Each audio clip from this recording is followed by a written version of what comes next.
Awesome. I'm focused, I promise.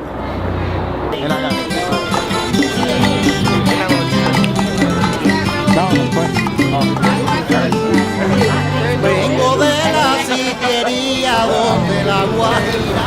I ain't ready for this.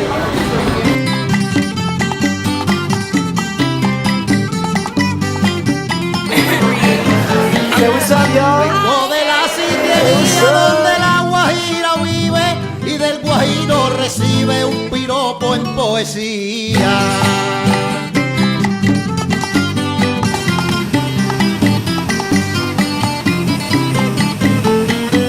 Desde donde es la varía, escenario del sinsonte.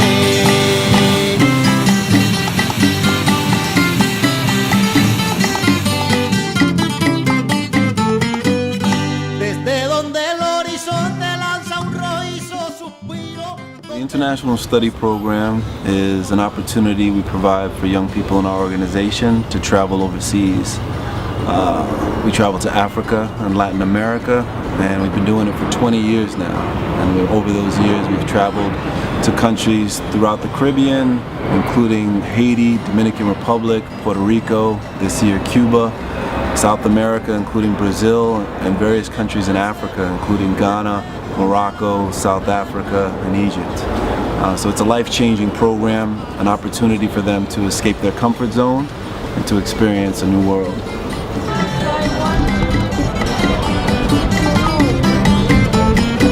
A mí me gusta subir por musgosos escalones.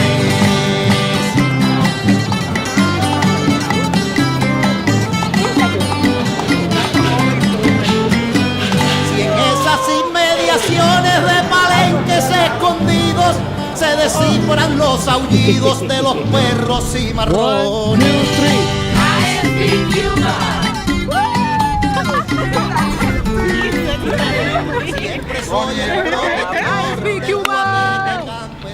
When we are abroad, we visit a variety of organizations, we visit cultural sites, we travel between cities and small towns. We work with local NGOs, and we also have fun. It's educational, but it's also fun and sincerely cultural, Afro-Latino or African descendant as well. That's him, Salvador Gonzalez, the guy in the picture. He's the artist who in 1990 started painting everything in here, inspired by the different African-derived religions we are still practicing here in Cuba. Let's remember that during the Atlantic slave trade were brought here to Cuba around 1,300,000 Africans from western coast of Africa. And as a result, we are still practicing in Cuba 4 religions with African roots. The most popular, and everybody know about that, Santeria, which is described as a mixture between Catholicism and African religion from Nigeria.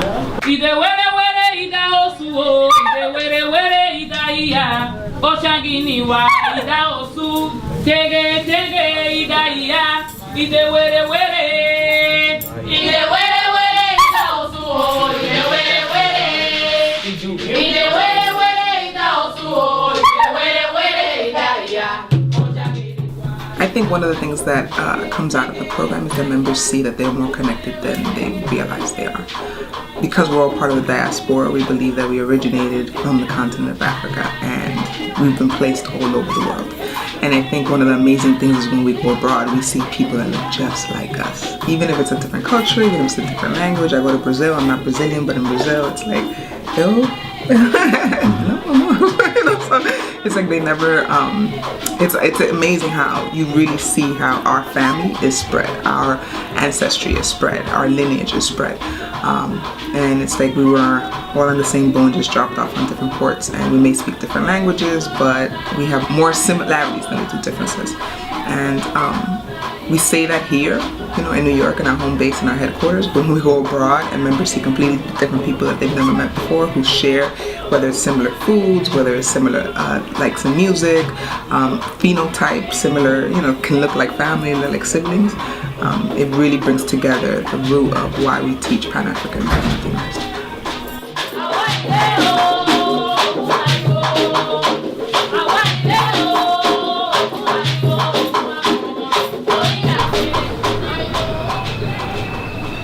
we plan the international study program, it's a 4-week engagement, and over the course of those 4 weeks we're really encouraging young people to explore the various aspects of history, culture, politics of a foreign nation. They'll talk about hair, and then they'll talk about Micah, and like, Micah, you're Spanish. I'm not Spanish. But they'll say, Micah, you're Spanish, you don't count. Your hair's not. Our topic was colorism and racism within our own communities and within the Cuban community, and I believe that the topic is very important because it is kind of undermined. Like people, you know, walk over the topic, and it's a real issue. It's a serious issue. Latinos have to really sit with themselves and focus with themselves and look into their history and look into their family, because sometimes you might be fair skinned but your aunt is as dark as me or darker, you know, or your grandmother or somebody else. What I noticed was that we had this great conversation, but I also know that knowing that we did that, now when we go to like other places and visit, we're gonna notice how it actually goes into effect.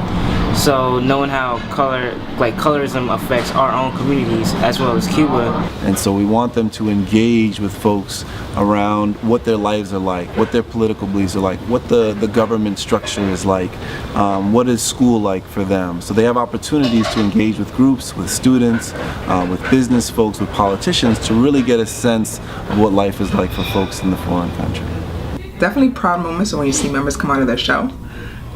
Members who are really shy or don't like to speak, when they go abroad and they're the first one to do an activity, or they're the first one to take a challenge or be physical or run around. It's great to see members willing to explore and just come out of their shell and shine.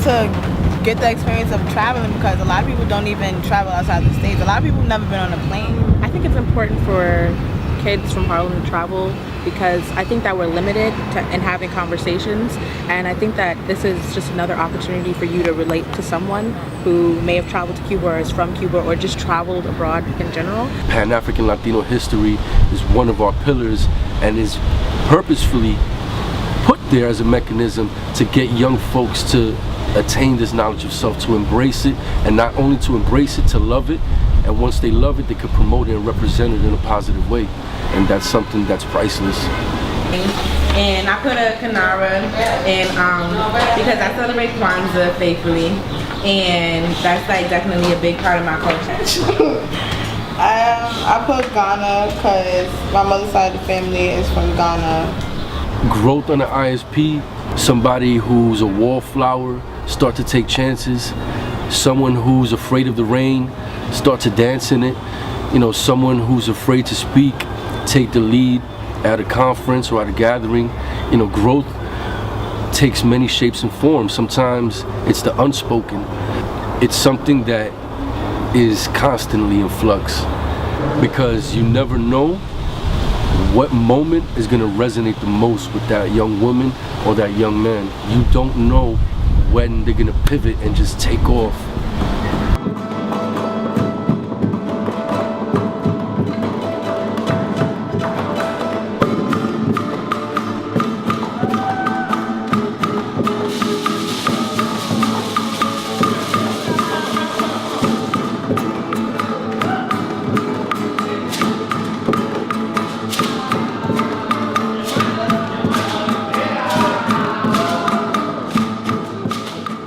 There is something that is tied to me in this space, but at the same time I'm not from here, and so what do I do with that? Like, what do I do with that academically and socially and culturally? It helped me expand my understanding of what it means to be part of a diaspora. It helped me solidify what I wanted to study in college. It helped me refute the idea that I'm a minority in any way, because I'm not. And it helped affirm a certain grace and confidence that I didn't have before traveling. So as an organization, we've always had a focus on Pan-African and Latino history. And it's one thing to read about your history or to see photos. It's an entirely different thing to be able to travel and to experience your history, your culture firsthand. And so through the International Study Program, we've been able to provide that opportunity to young people. And we as staff have acted in many ways as sojourners, bringing groups of young people to Africa, to Latin America, to the Caribbean, to experience their history, their culture firsthand. I did Brazil 2006 and Ghana 2007. Everywhere I went felt like Haiti, or felt like what I think other places in the diaspora were, especially in Salvador. This is kindred to me, but it's not home.